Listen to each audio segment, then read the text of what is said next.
मी संजना चेमटे, जिल्हा परिषद प्राथमिक शाळा यशवंतनगर.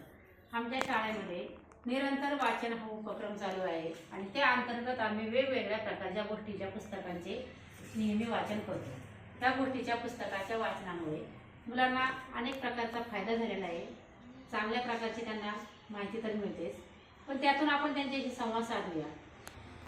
त्याचबरोबर इतर आपल्या किशोर मासिकांचाही त्याच्यामध्ये समावेश केलेला आहे. थोर नेत्यांची पुस्तके आहेत, शास्त्रज्ञांची पुस्तके आहेत, विज्ञानाची पुस्तके आहेत, समाजसुधारक जे आहेत त्यांची सुद्धा यामध्ये समावेश केलेला आहे. आणि हे सगळी पुस्तकं आपल्याला लोकसहभागातून मिळालेली आहेत. यामुळं विद्यार्थी जान्हवी, आपण आता ही पुस्तकं वाचतो की नाही? मग काय मिळालं बरं त्याच्यातून? तू वाचलं ना पुस्तक? बुद्धी मिळाली. ठीक आहे, छान आहे.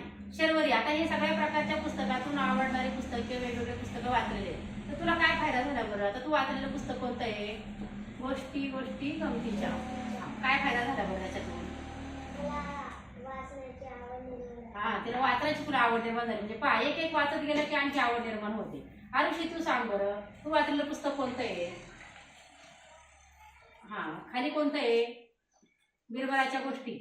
मग वाचनामुळे काय झालं बरं? गोष्टी अशा मज्जा. मग काय फायदा झाला बरं? ज्ञान मिळाले. पुस्तक वाचनामुळे काय झालं? ज्ञान मिळालं. पहा, म्हणजे छान प्रकारचे पुस्तक. शर्वरी, असं तुला काय फायदा झाला बरं? माहिती मिळाली आणि माहिती लिहिण्यासाठी खूप फायदा झाला. पहा, आयुष, कोणतं पुस्तक वाचतोय तू? किशोर मासिक. पहा, म्हणजे किशोर मासिकामधून सुद्धा आपल्याला खूप चांगल्या प्रकारची माहिती मिळते. आवडतं की नाही पुस्तक वाचायला? वाचणार ना सगळेजण आवडीने? मग ह्या लोकसहभागातून मिळालेल्या पुस्तकाचा आपण निरंतर उपक्रमामध्ये नियमित सहभाग करतो, नियमित वापर करतो. धन्यवाद.